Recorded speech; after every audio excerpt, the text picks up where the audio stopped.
Hello guys, कैसे हैं आप सभी। स्वागत है आप सबका एक बार फिर से आपके अपने यूट्यूब चैनल ग्रामर मास्टरमाइंड की आज की 52वें दिन की इस क्लास में। तो दोस्तों, आज हम लेकर आए हैं कुछ यूनिक सेंटेंसेस जो आप रोज़ कहीं ना कहीं अपने बोलचाल में इस्तेमाल करते हैं। तो चलिए बिना देरी किए चलते हैं अपने इस क्लास के पहले सेंटेंस की तरफ। पहला सेंटेंस है दोस्तों, मेरी तरफ मत देखो। ऐसा अगर आपको कहना है किसी से कि मेरी तरफ मत देखो, तो आप इसे कहेंगे इंग्लिश में डोंट लुक एट मी। मेरी तरफ मत देखो, डोंट लुक एट मी। अगला सेंटेंस, बिल्कुल भी मत घबराओ। अगर आपको ऐसा किसी से कहना है कि बिल्कुल भी मत घबराओ, तो आप इसे अंग्रेजी में कहिएगा डोंट पैनिक एट ऑल। बिल्कुल भी मत घबराओ, डोंट पैनिक एट ऑल। अगला तीसरा सेंटेंस हम देखते हैं, तुम किसकी कहानी बता रहे हो। अगर आपको किसी से ऐसा कहना है कि तुम किसकी कहानी बता रहे हो, तो हम कहेंगे whose story are you telling. तुम किसकी कहानी बता रहे हो, whose story are you telling. अगला सेंटेंस, मैं रवि की बात कर रहा हूं। अगर आपको कहना है कि जैसे पूछा गया सेंटेंस कि आप किसकी बात कर रहे हो या किसकी कहानी बता रहे हो, तो आपने कहा कि मैं रवि की बात कर रहा हूं, तो आप इसे कहेंगे I am talking about Ravi. Ravi के स्थान पर अगर किसी भी आप स्टोरी बता रहे हैं, तो आप उसका नाम यहाँ पर ले सकते हैं। यहाँ पर हमने कहा है कि मैं रवि की बात कर रहा हूँ, तो I am talking about Ravi. अगला सेंटेंस, मुझे मत समझाओ कि क्या खाना है।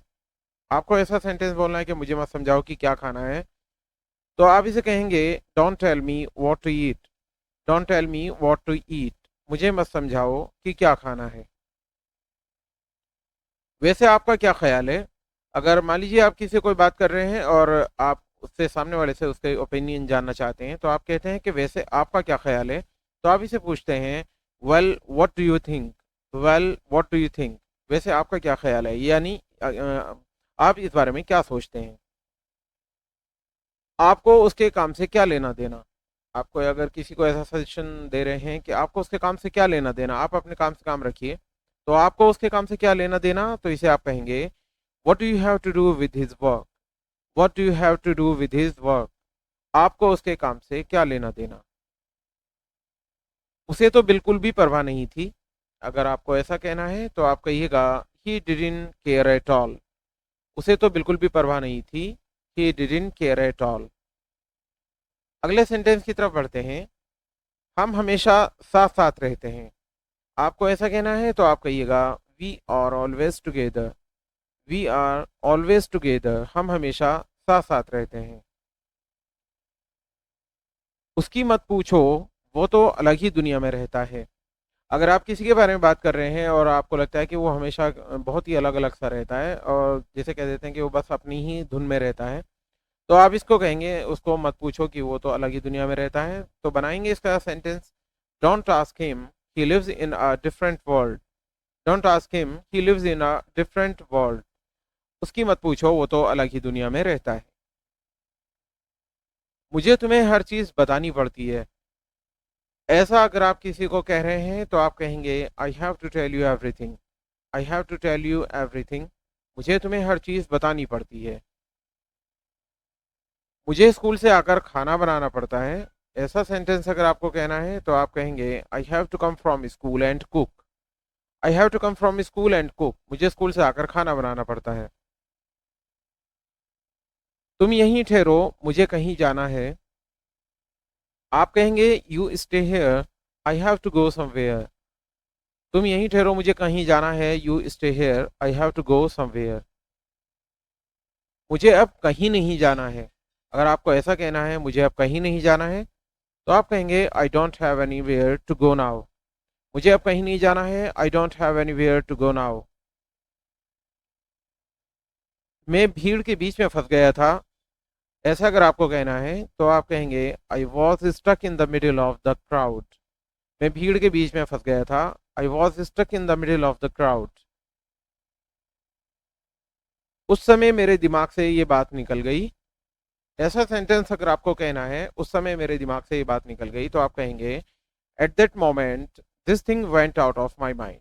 या आप ये भी कह सकते हैं at that moment this thing slipped out of my mind. This thing slipped out of my mind. आप इस तरह से भी सेंटेंस को बना सकते हैं। ये गलती से निकल गया। मान लीजिए आप कोई बात कहना चाह रहे थे लेकिन आपको गलती से, जैसे कह देते हैं आप अपनी लैंग्वेज में कह देते हैं कि आपकी ज़बान फिसल गई या मेरी ज़बान फिसल गई, मुझे कहना कुछ और चाह रहा था और कह कुछ गया। तो आप वहाँ पर देखिए आप फील करते हैं कि आप सॉरी फील करते हैं, तो आप कहते हैं ये गलती से निकल गया। तो आप कहेंगे it was just slip of the tongue. ये गलती से निकल गया, it was just slip of the tongue. मैंने ये गलती से लिख दिया, तो आप इसे कहेंगे it was just a typo. मैंने ये गलती से लिख दिया, it was just a typo. मेरा कंप्यूटर बहुत अटक के चल रहा है, यानी अगर मान लीजिए हैंग हो रहा है आपका कंप्यूटर, तो आप उसे कहते हैं मेरा कंप्यूटर अटक अटक के चल रहा है। तो आप इसे कहेंगे my computer is lagging so hard. My computer is lagging so hard. मेरा कंप्यूटर बहुत अटक अटक के चल रहा है। क्या तुम्हारा फ़ोन चार्जिंग पर था? अगर आपने किसी को फ़ोन किया और उसने फ़ोन नहीं उठाया, सपोज वो चार्जिंग पे था फ़ोन, तो आप पूछते हैं कि क्या तुम्हारा फ़ोन चार्जिंग पे था? तो आप पूछेंगे was your phone on charging? Was your phone on charging? उस वक्त मेरा फ़ोन म्यूट पर था। आपने अगर जवाब देना है कि उस वक्त मेरा फ़ोन म्यूट पर था, किसी ने आपसे पूछा क्या मैंने आपको फ़ोन किया लेकिन आपने कई बार फ़ोन किया, आपने फ़ोन नहीं उठाया, तो आप कहते हैं उस वक्त मेरा फ़ोन म्यूट पर था। आप कहेंगे my phone was on mute at that time. My phone was on mute at that time. उस वक्त मेरा फ़ोन म्यूट पर था। गांव में हालत बहुत ज़्यादा ख़राब है, यानी कि वहाँ की कंडीशंस के बारे में आप अगर बता रहे हैं, वहाँ के सराउंडिंग के बारे में बता रहे हैं, तो आप कहते हैं कि कहीं मान लीजिए आप शहर में रहते हैं, बहुत साफ़ सुथरे माहौल में रहते हैं, आप कहीं गांव में गए हैं तो कहीं नालियाँ हैं, कहीं कुछ है, कहीं कुछ पड़ा है, कहीं कचरा बहुत ज़्यादा पड़ा है। तो आप कहते हैं गाँव में हालत बहुत ज़्यादा ख़राब है। तो आप कहेंगे the situation in the village is very atrocious. The situation in the village is very atrocious. गाँव में हालत बहुत ज़्यादा ख़राब है। तुम्हारे घर में कितने सदस्य हैं? अगर आपको ऐसा पूछना है तो आप कहेंगे how many members are there in your household. How many members are there in your household. तुम्हारे घर में कितने सदस्य हैं? मैं बस अभी निकल ही रहा हूँ। अगर आप किसे कह रहे हैं, आप फ़ोन पे बात कर रहे हैं, आप कह रहे हैं बस मैं अभी निकल ही रहा हूँ, तो आप कह सकते हैं आई am just leaving right now. I am just leaving right now. मैं बस अभी निकल ही रहा हूँ। मैं अभी तो रास्ते में ही हूँ। अगर आपको फ़ोन आया था किसी ने बोला अभी तक आप पहुँचे नहीं, तो आप जवाब देते हैं मैं अभी तो रास्ते में ही हूँ। तो आप कहते हैं I am on the way right now. I am on the way right now. मैं अभी तो रास्ते में ही हूँ। मैं बस पहुँचने ही वाला था। तो अगर आपको ऐसा कहना है तो आप कहेंगे I was just about to arrive. I was just about to arrive. मैं बस पहुँचने ही वाला था। अगर आप कहेंगे मैं पहुँचने वाला हूँ, तो आप कहेंगे I am just about to arrive. वह बस पहुँचने ही वाला है, तो आप इसे कहेंगे ही इज़ ऑलमोस्ट देयर। वह बस पहुँचने ही वाला है, तो आप कहेंगे ही इज़ ऑलमोस्ट देयर। मैं बिल्कुल पास में ही हूँ, तो आप इसे कैसे कहेंगे मैं बिल्कुल पास में ही हूँ? आप कहेंगे I M right near by. I am right near by. मैं बिल्कुल पास में ही हूँ। वे थोड़ी देर बाद यहाँ पहुँचेंगे, तो आप कहेंगे they will be here after a while. वे थोड़ी देर बाद यहाँ पहुँचेंगे, they will be here after a while. मैं ईमानदारी पर विश्वास रखता हूँ। आप इसे कहेंगे आई बिलीव इन ऑनेस्टी। मैं ईमानदारी पर विश्वास रखता हूँ। I believe in honesty. तो ये था गाइस आज के कुछ छोटे छोटे 30 डेली यूजिंग इंग्लिश सेंटेंसेस जो आप कहीं ना कहीं बोलते हैं और बोलने में कहीं आप उसमें हिचकते हैं कि ये कैसे बोला जाए। तो आप प्लीज़ इस वीडियो को दोबारा से आप देखिएगा और प्रैक्टिस कीजिएगा अपने आप। तो कहीं ना कहीं आपको इसमें बहुत ज़्यादा सफलता मिलेगी आपको इंग्लिश बोलने में।